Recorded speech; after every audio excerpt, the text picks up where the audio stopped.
अच्छा, नागेंद्र जी का स्पष्ट रूप से हाँ आ गया। ये एकदम लताड़ लगाते हुए बोला गया।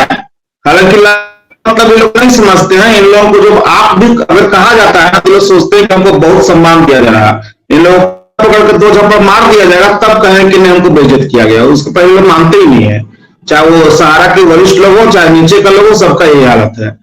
तो बहुत अच्छे तरीके से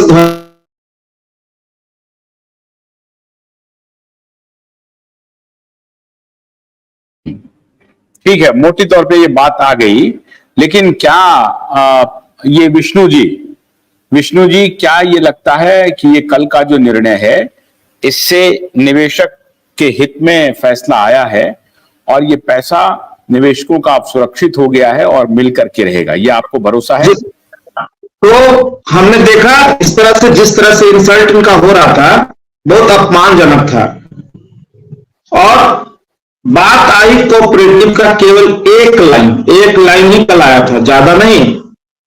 जैसी बात आया लगा कब अरे ये नूतन पहले साइलेंट कराइए ना, बहुत बोल लिए और बकवास करते इनको साइलेंट कराइए। जैसे ही बात आई कोऑपरेटिव की, एक लाइन का ही बात आया था।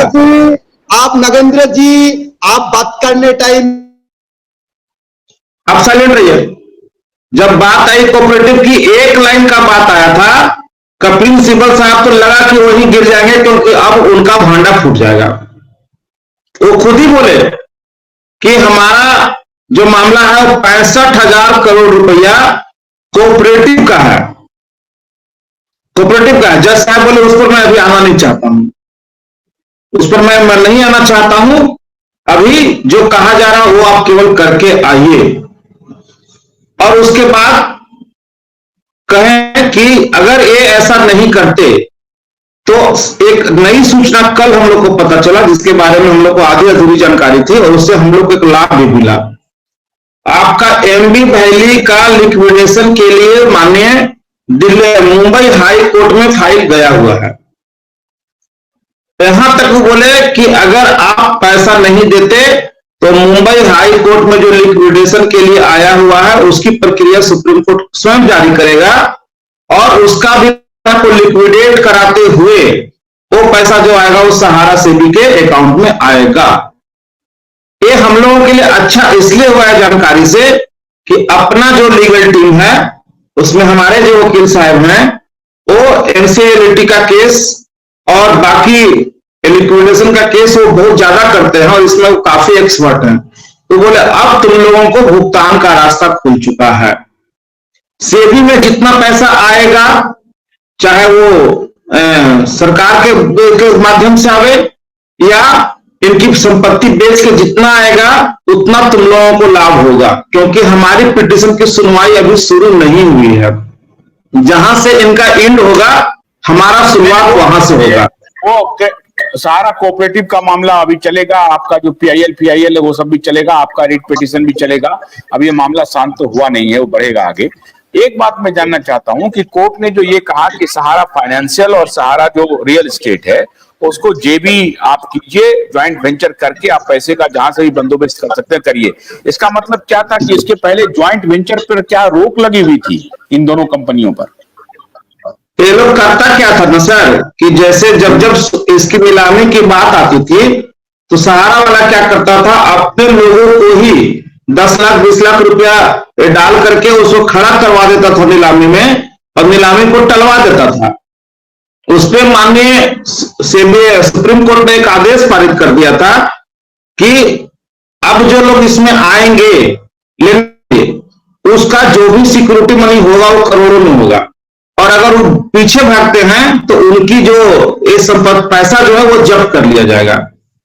ज्वाइंट वेंचर मतलब इनको ये कहा गया है कि आप किसी के साथ भी ज्वाइंट आप काम कर सकते हैं। जमीन आपका, चूंकि इसमें भी लोग 25% ही दिखा रहे हैं तो जमीन का मालिक आप हो, बाकी जो लोग भी आपके पास आते हैं आप उनके साथ अपना ज्वाइंट वेंचर में भी काम कर सकते हैं, उसके लिए भी आपको अनुमति दी जाती है। आप किसी भी तरह से पैसा का व्यवस्था करा करके लेकर के आइए, ये ज्वाइंट वेंचर का मतलब था।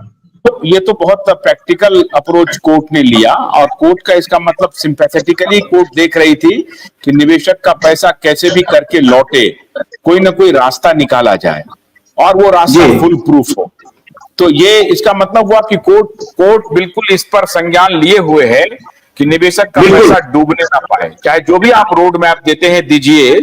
और 18 महीने का जो रोड मैप दिया उसको कोर्ट ने नहीं माना, कहा कि वो 18 अरे महीने गिड़गिड़ा रहे थे साहब, इसके वकील तो वहां गिड़गिड़ा रहे थे, 9 महीना चिल्ला रहे थे, लास्ट में कोर्ट ने कुछ नहीं माना, 3 महीना इनका माना। ये तो गिड़गिड़ा रहे थे। अब कोर्ट रूम का नजारा तो हम लोग देख रहे थे ना। तो ये इनकी स्थिति है। एक सबसे अच्छी बात जो देश के निवेशक सुनना चाहते हैं या जानना चाहते हैं वो यही है कि माननीय सुप्रीम कोर्ट देश के जमाकर्ताओं का भुगतान करवाने के लिए बहुत गंभीर है और उस रास्ते को कोर्ट चल पड़ा है। सेबी में जितना पैसा जाएगा और हम लोगों का याचिका जैसे ही खुलेगा वो सारा का सारा भेद खुल जाएगा इनका, और सारा पैसा जो भी सेबी में जाएगा, ये देश को सबको पता है, चाहे कन्हई जी हो चाहे न्यूटन जी हो, कि रियल एस्टेट हाउसिंग बोर्ड के जमाकर्ता इक्के दुक्के ही हैं। बाकी जितने भी जमाकर्ता है वो सब कोऑपरेटिव के हैं। जो भी पैसा वहां जाएगा वो बहुत बारीकी के साथ में कोऑपरेटिव को ही देगा भुगतान करने के लिए, साथ ही साथ जो और भी कंपनियां उनका देगा। इसीलिए जितना फंड वहां कोऑपरेटिव सेबी में इकट्ठा हो जाएगा वो हम सबों के लिए अच्छा है, क्योंकि ये लोग बेईमान लोग जो हैं जी। नहीं, एक और क्लैरिटी और कर दीजिए, 1 मिनट जरा ध्यान से सुनिए ताकि दर्शक तक सारी बात पहुंचे ठीक से।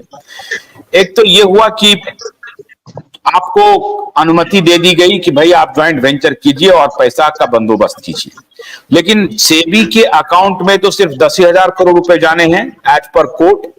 अगर 10,000 करोड़ के बाद जो पैसा है वो उस पैसे को निवेशक को जो लौटाना है, क्या इसे सहारा इंडिपेंडेंटली लौटाएगी? क्या इस तरह का इसका सुपरविजन कौन करेगा? देखिए, सहारा को 1 रुपया मिलने नहीं जा रहा है। ये लोग तो लगाए थे 500 करोड़ रुपए के लिए ना, कि हमको ऑफिस चलाने के लिए और इसका ये करने के लिए दीजिए। हो गया क्या? मिल गया 500 करोड़ रुपया। ये लोग तो कह रहे थे कि ना 3, 4, 5 के बाद हमारा ऑफिस से भुगतान शुरू हो जाएगा। कल से बताइए कहां हम लोग आ जाए भुगतान लेने के लिए। ये लोग आज 2 महीना से चिल्ला रहे थे कि 5 तारीख से मेरा और क्लियर हो जाएगा। उल्टा ये एक्सपोज हो गए कि कोई एम्बार्गो नहीं था, भुगतान करने पर कोई रोक नहीं लगा हुआ है। ये तो खुद ही एक्सपोज हो गए। जो ये 12 साल से बेवकूफ बना रहे थे, इनका पूरा ढोल फट चुका है। तो कोई एम्बार्गो नहीं चाहता था। ये चाहते तो इस मामले को पहले ही निपटा दिए होते। इनकी नीयत है कि पैसा भुगतान न सेबी को देना चाहते हैं न पब्लिक को देना चाहते हैं। देश के लोगों का पैसा लूट करके विदेश ट्रांसफर करना चाहते हैं, अपने अयासी में जीना चाहते हैं और लोगों को मरने के लिए तिल रोड पर छोड़ देते हैं। ये इन लोगों का है। ये इतना इन लोग ढीठ है कि 5,000 10,000 लोग मर जाएं तो मर जाएं, लेकिन इनका घर सुरक्षित होना चाहिए। ये लोग कभी नहीं चाहते कि देश के लोगों का भुगतान होना चाहिए। अगर हम लोग भी अगर सुप्रीम कोर्ट नहीं गए होते, आज कैसा तारीख मिल रहा है? लोग कहते हैं कि डेट पर डेट। अरे डेट से डेट में तो आप लोग भाग रहे थे। कभी आपका वकील का पांव टूटता था तो कभी हाथ टूटता था तो वकील बीमार पड़ जाता था, आप जाते ही नहीं थे। सुप्रीम कोर्ट जो बात कहा आपने किसी भी चीजों का पालन नहीं किया हमेशा।